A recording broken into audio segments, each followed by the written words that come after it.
Recipe সজনা ফুলের চচ্চড়ি। এই যে মামনি কুটে নিয়ে আসছে, কুটে এনে পরিষ্কার করে দিয়েছে, আবার ধুয়েও দিয়ে গেছে আমাকে। আর এর জন্য নিয়েছি এই যে আলু, আর একটা আলু নিয়েছি আর একটা বেগুন নিয়েছি। এটা দিয়ে আমি চচ্চড়ি করে দেখাবো। তো কড়াইতে তেল দিয়েছি, তেল তো গরম হয়ে গেছে। ফোড়নে দিয়ে দিচ্ছি শুকনো লঙ্কা আর রাঁধুনি।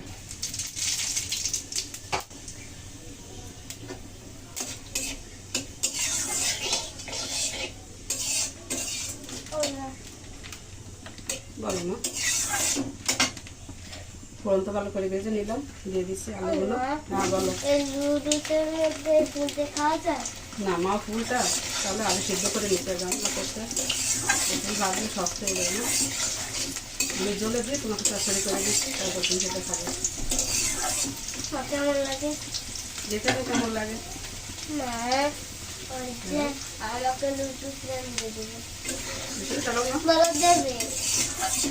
রান্না তো করে নিই, তো দেরি হয়ে গেছে বাবা। দেবো তো অবশ্যই। ওই যে নুডলসের বাহানা করে গেল বাবা, একটু আগে নুডলস নিয়ে আসছে, আর বলছে যে মা সজনে বললে নুডলস রান্না করে দেবো। তো বললেন এটা কী করে সম্ভব, সম্ভব না হলে সম্ভব করতে হবে, বাচ্চার বাহানা।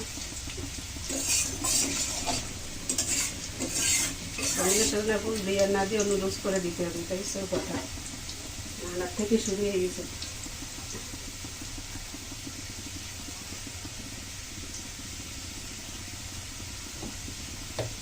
কারেন্ট চলে গেছে, এইমাত্র আবার কারেন্টটা আসলো। সামান্য একটু হলো দিয়ে দিলাম।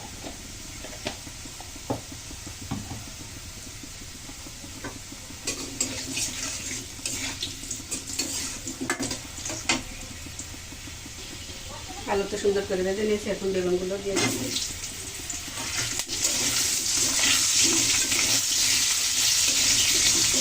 বেগুনগুলো ভালো করে ভেজে নেব।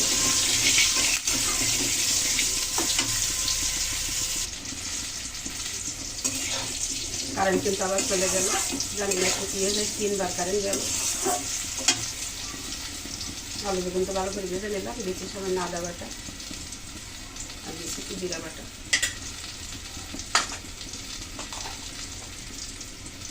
লঙ্কা গুঁড়ো দিচ্ছি 1/2 চামচ। লঙ্কা কিন্তু অনেকটা ঝাল হয়, যেহেতু নিরামিষ করে করছি অল্প ভালো কিন্তু হয়ে যাবে। সামান্য একটু জল দিলাম, ভালো করে একটু কাটিয়ে দিই।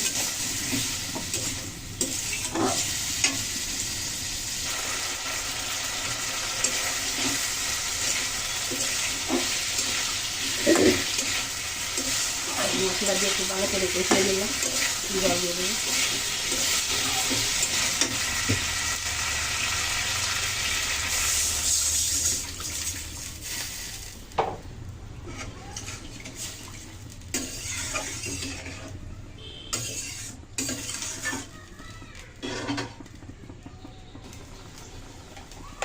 তরকারিতে তো খুব সুন্দর জাল উঠে গেছে। আমি এখন দিয়ে দিচ্ছি একটু হলুদ, 1 চামচের কম দিলাম।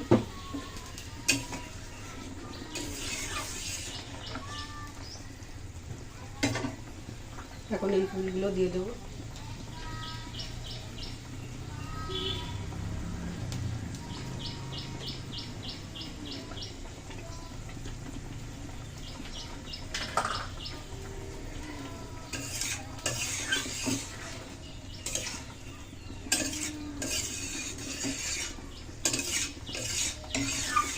সজনে ফুল বলেন, সজনা, তারপর সজনের যে বাকুলের গায়ে যে ছাল থাকে, শিকড়, সব কিছু কিন্তু আমাদের শরীরের জন্য খুবই উপকারী। শরীরের এতটাই গুণাগুণ, তা সেটা আর কি বলে আর কি ঘোরানো যাবে না। সজনে যে কতটা উপকারী মানুষের শরীরের জন্য।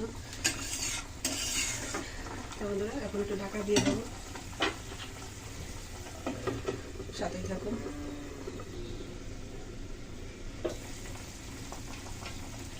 ঢাকা তুলে নিলাম, রান্না হতে হতে সামান্য একটু নারকেল আর কালো সরিষা বেটে নিয়েছি, এই যে 1 চামচ পরিমাণ মতোই নিয়েছি, যেহেতু একটা আলু একটা বেগুন আর অল্প একটু ফুল, এটাতে নিয়ে যাবে।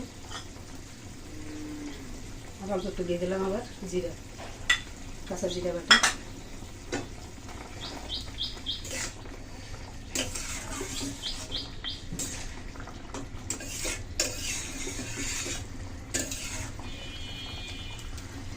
ভালো কিন্তু সিদ্ধ হয়ে গেছে। যদি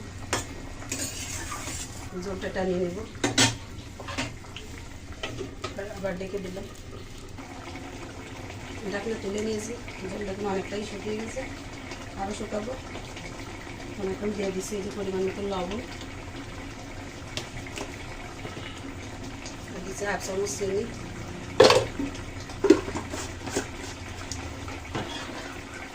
ভালো করে মিশিয়ে নিচ্ছি।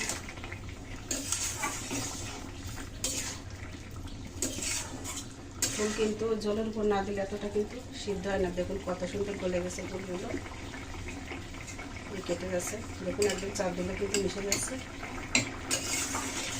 আমার মেয়েটা বলছে একটু ভেজে দিতে গেলে কিন্তু এতটা সিদ্ধ হয় না।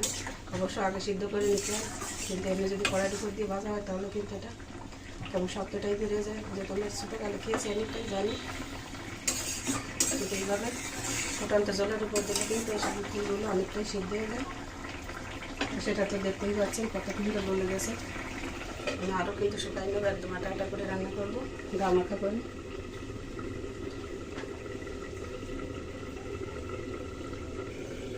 ঢাকনা তুলে নিলাম।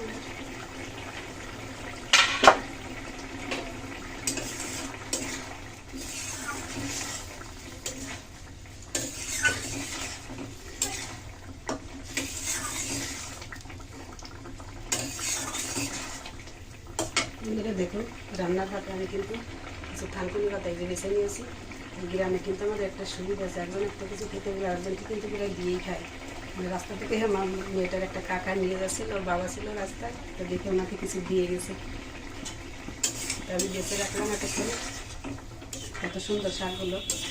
আর শহরে কিন্তু এই জিনিসটা কম হয়, যেহেতু তাদের সবারই কিনে খেতে হয়, কে কাকে দেবে। তো গ্রামে তো এই জিনিসটা না, একজন একটা কিছু খেতে গেলে আরেকজন কিন্তু দেওয়ার চেষ্টা করে। বন্ধুরা কথা বলতে বলতে রান্না তো হয়ে গেল, এখন নামিয়ে নেব।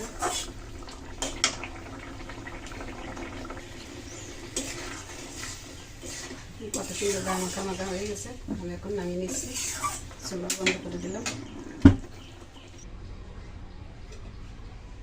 তো বন্ধুরা এই যে দেখুন নামিয়ে নিয়েছি সজনা ফুলের চচ্চড়ি। তো রেসিপিটি যদি আপনাদের কাছে ভালো লাগে তো অবশ্যই একটু চ্যানেলের সাথে থাকবেন, লাইক কমেন্ট করে জানাবেন। তো বন্ধুরা রেসিপিটি কিন্তু আমার বর দিয়ে আমাকে ফোনে বলেছে যে এইভাবে রেসিপিটি করে দেখো, ভালো লাগে কুমড়ো এই যে সজনা ফুলের চচ্চড়ি এইভাবে করো। তা আমিও কিন্তু দিদির কাছ থেকে শুনি এটা করলাম, আর আপনারা কিন্তু আমার কাছ থেকে দেখে নিলেন। তারপরে দেখুন নিশ্চয়ই ভালো লাগে, নতুবা দিদি আমাকে বলবে কেন। তো বিশ্বাস করে দেখুন একবার।